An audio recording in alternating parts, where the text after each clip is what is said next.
નમસ્કાર બાળકો, આજનો લેક્ચર સંતુલન ચેપ્ટર અને નીટ જી માટે આઈએમપી બહુ જ સહેલો લેક્ચર, બહુ જ સહેલો.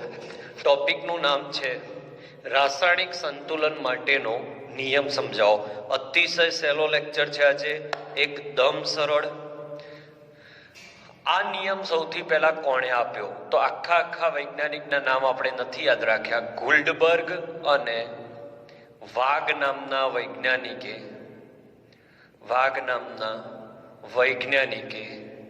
આ નિયમો આપ્યા.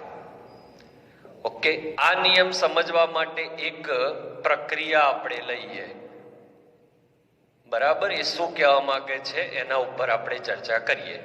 ધારો કે એક પ્રક્રિયા છે A+B રિવર્સિબલ C+D.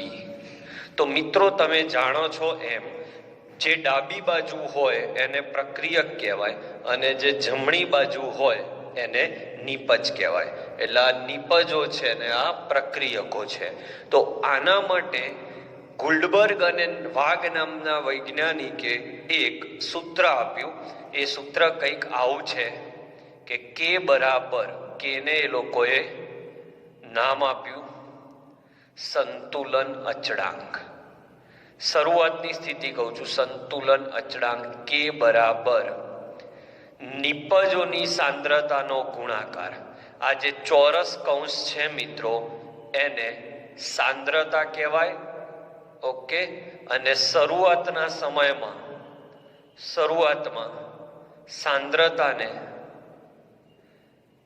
સાંદ્રતાને સક્રિયતા કહેવામાં આવતી હતી.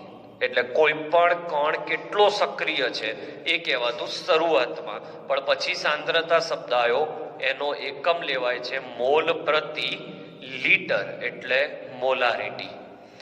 ઓકે, તો ગુલ્ડબર્ગ અને વાગ નામના વૈજ્ઞાનિકે એક સામાન્ય પ્રક્રિયા માટે સંતુલન અચળાંક આપ્યો. સંતુલન અચળાંક શું છે, એના ઉપયોગ શું છે, એ બધું આપણે શીખીશું. પણ આજના લેક્ચરમાં સંતુલન અચળાંકનું સૂત્ર કેવી રીતે લખાય એ શીખીશું.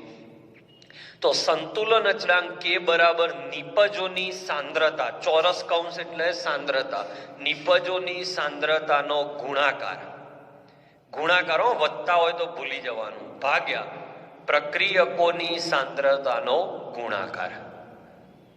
આવો એને નિયમ આપ્યો. બરાબર, આમાં જમણી બાજુ જે ભાગ લખ્યો છે એને સંતુલન અભિવ્યક્તિ કહેવાય છે. સંતુલન દર્શાવવાની મેથડ, સંતુલન અભિવ્યક્તિ.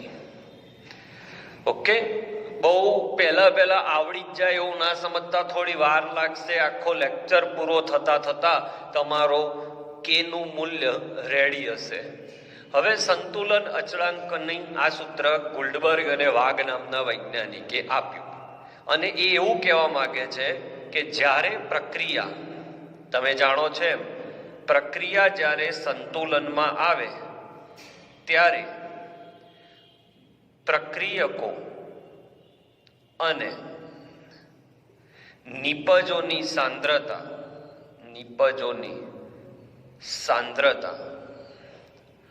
અચળ બને. આપણે જાણીએ છીએ. અને અચળ બને તો તેમનો ગુણોત્તર એટલે ભાગાકાર.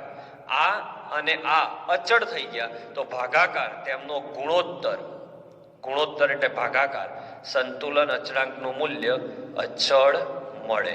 એટલે જ્યારે બહુ જોરદાર વાક્ય લખ્યું, તમે કોઈ પ્રક્રિયાનો અભ્યાસ કરો છો અને એ પ્રક્રિયા તમે 10 મિનિટ પછી જોઈ અને સાંદ્રતાની કિંમતો મૂકીને જવાબ લાયા, એ જવાબ આવ્યો 5. 15મી મિનિટે તમે કિંમતો મૂકી અને ફરીથી જવાબ કેનો લાયા 5. ફરીથી 20મી મિનિટે કર્યું તોય 5 આવ્યું. એનો મતલબ પ્રક્રિયા સંતુલનમાં આવી ગઈ છે. એટલે જ્યારે આ ગુણાકાર ભાગ્યા આ ગુણાકાર નું મૂલ્ય અચળ આવવાનું ચાલુ થાય, બદલાય નહીં, ત્યારે સંતુલન આવી ગયું કહેવાય. એટલે સંતુલન માપવાની એક બીજી મેથડ એટલે સંતુલન અચળાંક. જોતા રહેજો, બહુ હજી તો વાર લાગશે સમજતા. આ વસ્તુ નોટ કરવા જેવી છે કે આનો ઉપયોગ શું. હવે ગુલ્ડબર્ગ અને વાઘ નામના વૈજ્ઞાનિકે એક સામાન્ય પ્રક્રિયા માટે આ માહિતી તો આપી દીધી, પણ પછી શું થયું તો એક રિએક્શન, ખરેખર એક રિએક્શન લીધી. હવે એમાં ડખો થઈ ગયો. સમજી લો કે એક રિએક્શન આવી લીધી H2+I2 રિવર્સિબલ 2HI. હવે આના માટે K નું સૂત્ર લખ્યું તો K નું સૂત્ર શું છે બોલો? નિપજની સાંદ્રતા ભાગ્યા પ્રક્રિયકની સાંદ્રતા. તો નિપજ કોણ છે અહીંયા? HI. તો અહીંયા લખાશે HI ની સાંદ્રતા ભાગ્યા H2 ની સાંદ્રતા ઇન્ટુ I2 ની સાંદ્રતા. હવે આ સમીકરણના મદદથી આ સમીકરણમાં સંતુલન આવ્યા બાદ પણ આ સમીકરણની મદદથી સંતુલન આવ્યા બાદ પણ કિંમતો મૂકતા, કોની કિંમતો મૂકતા? આ બે કિંમતો મૂકતા K નું મૂલ્ય જુદા જુદા આવતા હતા. મતલબ સંતુલન 5મી મિનિટે આવી ગયું હતું તો 5મી મિનિટે કિંમત આની 6 આવી હોય તો 10મી મિનિટે માપી પાછી 9 થઈ ગઈ. તો આવું કેમ થઈ રહ્યું છે? તો સંતુલન આવ્યા બાદ પણ અથવા જુદી જુદી સાંદ્રતાએ કેના મૂલ્યો જુદા જુદા આવતા હતા. અહીંયાથી આપણે સંતુલન શબ્દ કાઢી નાખીએ. આ સમીકરણમાં એક બીજો શબ્દ લખીએ, જુદી જુદી કિંમતો મૂકીએ આની નાની, તો કેના મૂલ્યો જુદા આવતા હતા. એનો મતલબ ખરેખર કેના મૂલ્યો અચળ આવવા જોઈએ. તો જુદા કેમ આવે છે? તો ભૂલ પકડાઈ. તો હવે ભૂલ સુધારીએ છીએ. સમજો, ફરીવાર તમે કન્ફ્યુઝ થયા હોય તો આ એક પ્રક્રિયા હતી, એ પ્રક્રિયાનું આ સૂત્ર લખ્યું. તો આ સૂત્ર લગાડવામાં, આ સૂત્રનું ચેકિંગ કરવા માટે એક પ્રક્રિયા લીધી. એ પ્રક્રિયા માટે પણ આની માફક જ સૂત્ર લખ્યું, પણ આની માફક સૂત્ર લખવા છતાં કેનું મૂલ્ય અચળ આવ્યું નહીં. મતલબ કે સમીકરણમાં કંઈક ભૂલ છે. તો સુધારણા કરી. શું સુધારણા કરી? તમે જોઈને મને કહેજો, હું લખું છું, પછી તમે મને કહેજો કે સુધારણા શું કરી. તો K બરાબર સુધારણા HI ભાગ્યા H2 ઇન્ટુ I2. આ તો હતું જ, આ તો હતું, પણ એમાં સુધારણા કરી. શું સુધારણા કરી? તો અહીંયા સ્ક્વેર મૂક્યો. બોલો હવે અહીંયા સ્ક્વેર કેમ મૂક્યો? તો અહીંયા તમે પ્રક્રિયામાં જોશો તો HI નો તત્વયોગમિતીય ગુણાંક, તમને ખબર ના પડે તો સાદી ભાષા સહગુણાંક, આ બેને ધ્યાનમાં લેવા પડ્યા. જે બે અહીંયા નતા મૂક્યા એટલે કેના મૂલ્યો જુદા જુદા આવતા હતા. જેવું જ એના તત્વયોગમિતીય ગુણાંકને એની ઘાતમાં લીધી અને સમીકરણ લીધું અને પછી એમાં કિંમતો મૂકી, તો હવે દરેક વખતે કેનું મૂલ્ય અચળ આવે છે. એનો મતલબ કે ગુલ્ડબર્ગ અને વાઘ નામના વૈજ્ઞાનિકે જે નિયમ આપ્યો એની અંદર એક સુધારો કરવો પડ્યો કે જે અહીંયા તત્વયોગમિતીય ગુણાંક છે એ તત્વયોગમિતીય ગુણાંકને ઘાતમાં લેવા પડશે. સમજાય છે ટપ્પો? પહેલા તત્વયોગમિતીય ગુણાંક એટલે આગળનો આંકડો, ચેપ્ટર નંબર 1 માં વાત આવેલી છે. આગળનો આંકડો જે છે એને આપણે ધ્યાનમાં લેતા નહોતા, એટલે જ્યારે સમીકરણ બનાવ્યું ત્યારે કેનું મૂલ્ય દરેક વાર અલગ અલગ આવ્યું. ખરેખર અચળ આવવું જોઈતું હતું. પછી ગુલ્ડબર્ગ અને વાઘે શું વિચાર્યું કે આ તત્વયોગમિતીય ગુણાંકની અસર થતી હશે, એટલે એ અસર થતી હશે એટલે એને ઘાતમાં મૂક્યો અને પછી મૂલ્યો મેળવા તો સાચું આવ્યું. તો આ સુધારાના આધારે એને ફરીથી નિયમ આપ્યો. હવે એ ફરીથી નિયમ હું શીખવાડું છું, સ્ક્રીનશોટ લઈ લો પહેલાનો. ઓકે, હવે જો ફરીથી આ જ નિયમ અલગ રીતે સુધારો કર્યો. બહુ જ સહેલો પોઈન્ટ છે, અતિશય સહેલો છે.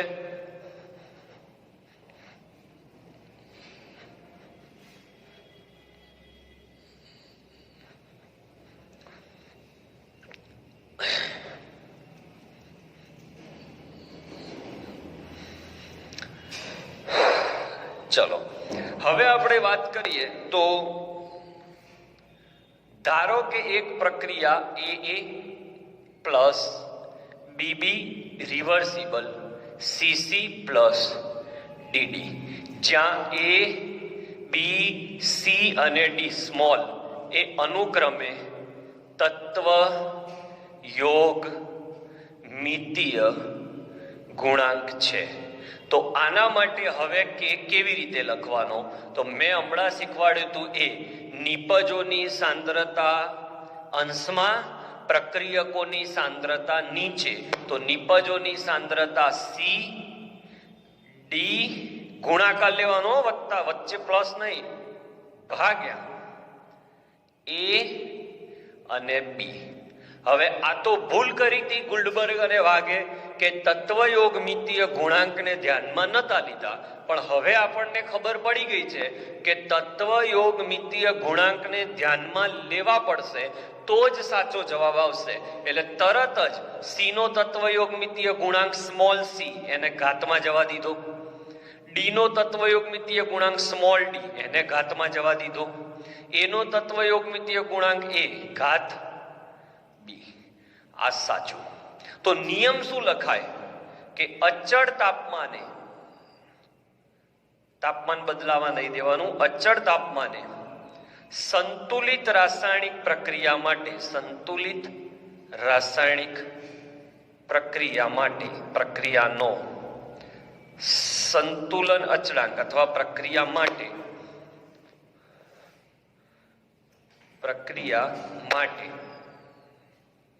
નિપજોની સાંદ્રતા ને તેના વ્યક્તિગત ગુણાંક, વ્યક્તિગત તત્વયોગમિતીય ગુણાંકને ઘાતાંક તરીકે અને પ્રક્રિયકોની સાંદ્રતાને તેના તત્વયોગમિતીય ગુણાંકને ઘાતાંક તરીકે લઈ ભાગાકાર કરતા, એટલે તત્વયોગમિતીય ગુણાંકોને એના ઘાતાંકમાં લઈને ભાગાકાર કરવામાં આવે. તત્વયોગમિતીય ગુણાંકોને તેની સાંદ્રતાનો ઘાત બનાવો અને પછી ભાગાકાર કરવામાં આવે. તો લઈ ભાગાકાર કરતા હંમેશા અચળ મૂલ્ય મળે છે, અચળ મૂલ્ય મળે છે. ઓકે, તો આ મુદ્દાને સમજવા માટે આ નિયમ તમને અઘરો લાગે, બટ કઈ છે નહીં. નિપજોની સાંદ્રતાના તત્વ તે નિપજોના તત્વયોગમિતીય ગુણાંક જે હોય, સી હોય તો સી ને ડી હોય તો ડી ઘાતાંક તરીકે લેતા, છેદમાં પ્રક્રિયકોની સાંદ્રતામાં પ્રક્રિયકોના વ્યક્તિગત સહગુણકને, વ્યક્તિગત એટલે પોતાના સહગુણકને તેની ઘાતમાં લેતા અને બંનેનો ભાગાકાર કરતા મૂલ્ય હંમેશા અચળ મળે છે. ઓકે, ઉદાહરણ જોઈએ એટલે એકદમ ક્લિયર થઈ જશે. સમજી લો કે તમને કોઈ એક ઉદાહરણ આપણે લઈએ, હમણાં લીધું હતું એ જ H2 plus I2 reversible 2HI. તો આનો કે કેવી રીતે લખાશે? તો કે બરાબર, બોલો હવે તો આવડશે, નિપજોની સાંદ્રતાનો ગુણાકાર ભાગ્યા પ્રક્રિયકોની સાંદ્રતાનો ગુણાકાર અને આગળનો આંકડો ઘાતમાં જાય. બસ આ પોઈન્ટ યાદ રાખવાનો. આગળનો આંકડો અહીંયા 2 છે તો ઘાત, અહીંયા 1 1 છે તો ઘાત. ઉદાહરણ નંબર 2 મોઢે થઈ જશે, તમને ચિંતા ના કરો.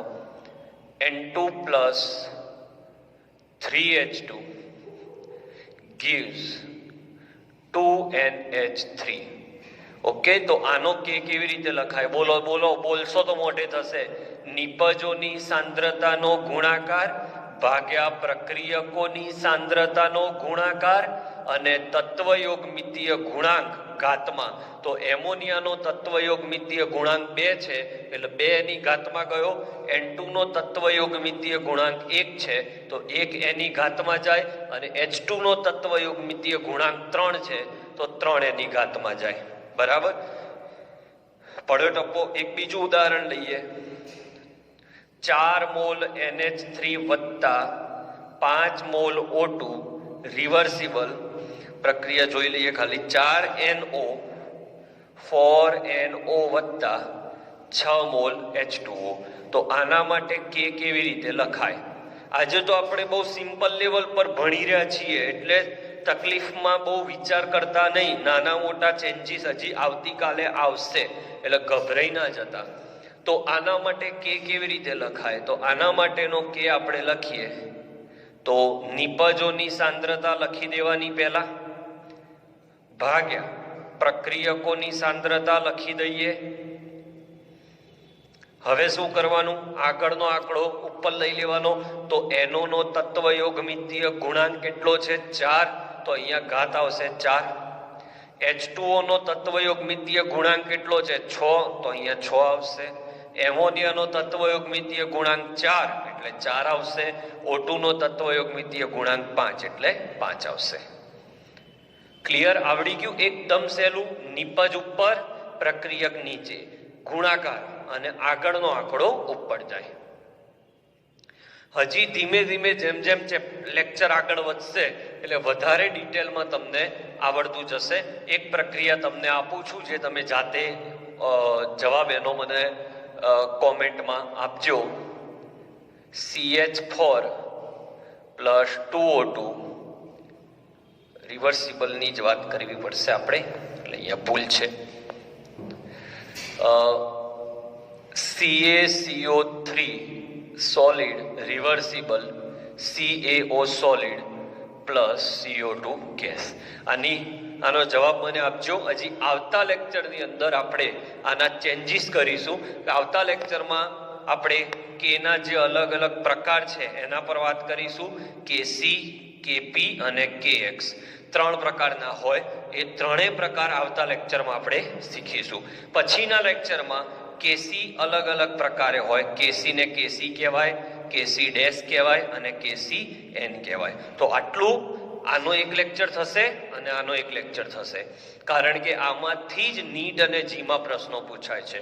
તો આજના લેક્ચરને સમરાઇઝ કરું એક જ વાક્યમાં કે કોઈ પણ સંતુલિત રાસાયણિક પ્રક્રિયાનો સંતુલન અચળાંક, કોઈ પણ સંતુલિત રાસાયણિક પ્રક્રિયાનો સંતુલન અચળાંક બરાબર નિપજોની સાંદ્રતાનો ગુણાકાર ભાગ્યા પ્રક્રિયકોની સાંદ્રતાનો ગુણાકાર અને તત્વયોગમિતીય ગુણાંક એના ઘાતમાં જાય. બોલો ફરીથી મારી સાથે. નિપજોની સાંદ્રતાનો ગુણાકાર ભાગ્યા પ્રક્રિયકોની સાંદ્રતાનો ગુણાકાર અને તત્વયોગમિતીય ગુણાંક એટલે સહગુણક એ એની ઘાતમાં જાય. જો ઘાતમાં નથી લેતા તો જવાબ નતો આવતો, એટલે ઘાતમાં લઈને ચેક કર્યું તો જવાબ આવ્યો. આમ સાબિત થાય કે તત્વયોગમિતીય ગુણાંકને ઘાત તરીકે લેવો પડશે. આ ચેપ્ટરની મોસ્ટ આઈએમપી થિયરી અને JEE નીટ માટેનો પાયો આ લેક્ચરમાં આપણે આપ્યો. આગામી 2 લેક્ચર તમને માત્ર MCQ બેઝ, થિયરિટિકલ બહુ જ ઈઝી, ખાલી ને ખાલી સૂત્રોની તારવણી, એટલો સહેલો ટોપિક આવતા લેક્ચર છે. આવતો લેક્ચર આના પર લઈશ, પછી આના પર લેક્ચર લઈશ. Okay, done. ચલો આજનો લેક્ચર અહીંયા પૂરો કરીએ છીએ. સ્ક્રીનશોટ લઈ લેજો.